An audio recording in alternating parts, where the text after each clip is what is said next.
Hello everyone. Today I'm going to share with you my H2 Hummer, and I'm going to share with you how to remove the dome. It's very easy and the simple process, and let's get started. How to remove the dome. You need a Phillips screwdriver, and there are two screws in these holes. So you put it in and one on the side.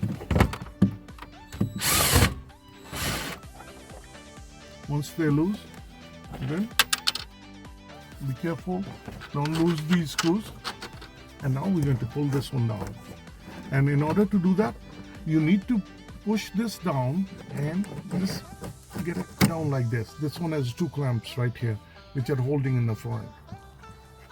This is how it's easy and simple to remove your dome on your Hummer, and that's where you can replace any worn bulb or any fuse bulb, or you can upgrade to LEDs.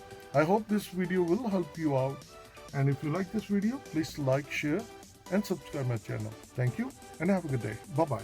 This one has a foam packaging. Just take it out so it's away from your hand, and you remove these connectors, one here, one this one, and one this one.